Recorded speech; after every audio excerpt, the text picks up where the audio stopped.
Max, 2 years ago, we introduced you to Ava Thomas. She was 4 years old at the time, awaiting a lung transplant after receiving a cystic fibrosis diagnosis at only 3 weeks old.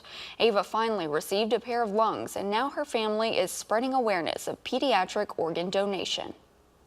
Basically, at that point, it was plan a funeral. Sandra Toops is Ava's grandmother. She says 2 years ago, Ava's situation took a grim turn. Her ECMO machine was failing, the cannula was failing.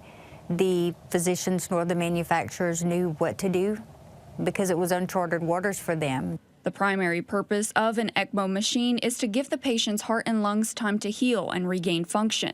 Just when her family was beginning to accept the worst, a light gleamed at the end of the tunnel. We got the call that she had gotten her lungs, and she went into surgery the following Monday for a 14-hour surgery. Toops says the donor family chose to remain anonymous. Their decision to donate their child's organs saved 5 at Texas Children's that night. According to DonateLife.net, there are currently over 2,100 children under the age of 18 on the national transplant waiting list. 27% of those children are under the age of 5.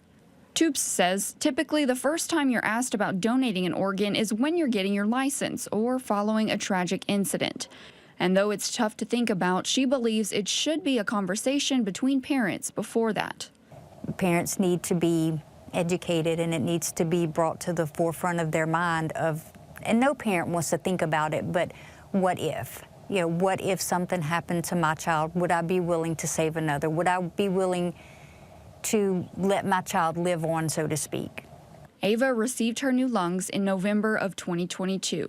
Toops says their family may never know who the donor family is, but she leaves them with this message. At Christmas, our first thought was, this is this family's first Christmas without their child. So we wanted to make sure that they knew that their sacrifice did not go unnoticed, and that in some sense, their child still did have a Christmas. Now, Ava is living each day to the fullest. Ava is great, and the thing about her is it's just a day in the life for her. She is so strong-willed, she is smart, she's sassy, she's fun, she's hilarious. Ava's family will be hosting a golf tournament to not only raise funds, but to teach others about pediatric organ donation. You can find all the details on our website.